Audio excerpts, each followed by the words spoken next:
நான் இந்து தான். நம்ம கடவுளை எல்லாம் கும்பிட்றோம். பெருமாள், விநாயகர், முருகர், இந்த எல்லா தெய்வங்களையும் நான் வணங்கிட்டு வரேன். விளக்கு ஏற்றுறேன், எல்லாம் செய்கிறேன். 50 வயசு வருஷத்துக்கு மேலே நானும் சாமி கும்பிட்டுட்டு வரேன். இப்போ இந்த வயசில் 60 வயசுக்கு மேலேயான எனக்கு சந்தேகம். நாம் கும்பிட்ற சாமிங்க, அவங்க வழிமுறை, அவங்க லைஃபுன்னு நம்ம சொல்லிகிட்டு இருக்கிறதெல்லாம் என்னவா நம்ம ஃபாலோ பண்ணுறோன்னெல்லாம் புரியவே மாட்டேங்குது. முருகருக்கு 2 ஒய்ஃபு, வள்ளி தெய்வானை. பெருமாளுக்கு 2 ஒய்ஃபு.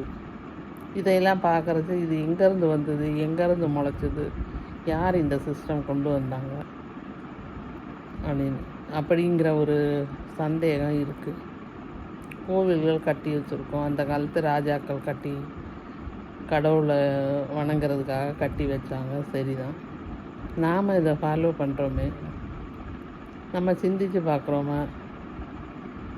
இந்த 2 ஒய்ஃபு, சிவன் பார்வதி அப்படிங்க. சிவன்ன்றவர் இமயமலையில் இருக்கார், ஆனால் முருகர் இங்கே சவுத்தில் இருக்கார். இன்னுமே ஒன்றுமே விளங்காத ஒரு கதைங்க எல்லாம் நிறையா இருக்குது. நம்ம இதை சிந்தித்து பார்க்கும்போது இதெல்லாம் எங்கேருந்தோ முளைச்ச ஒரு பொய் கதைங்க நம்ம ஃபாலோ பண்ணிகிட்ருக்கோங்கிறது தான் கொஞ்சம் கொஞ்சமாக புரிய வருது. இந்த 2 ஒய்ஃபுங்கிறதெல்லாம் நம்ம வீட்டில் இப்போ நம்ம ஏற்றுக்க முடியுமா? அதை ஃபாலோ பண்ணுவாங்களா?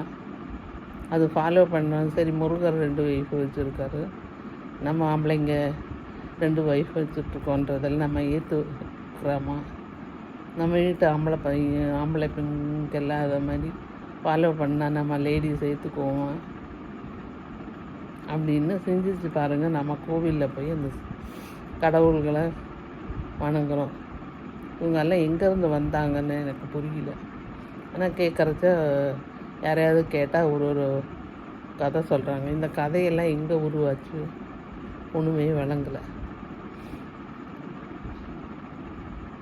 எல்லாத்துக்கும் ஒரு விளக்கம் வேணும். ஏதாவது லேடிஸு சொல்லுங்கள், அதுதான் எனக்கு வேண்டியது.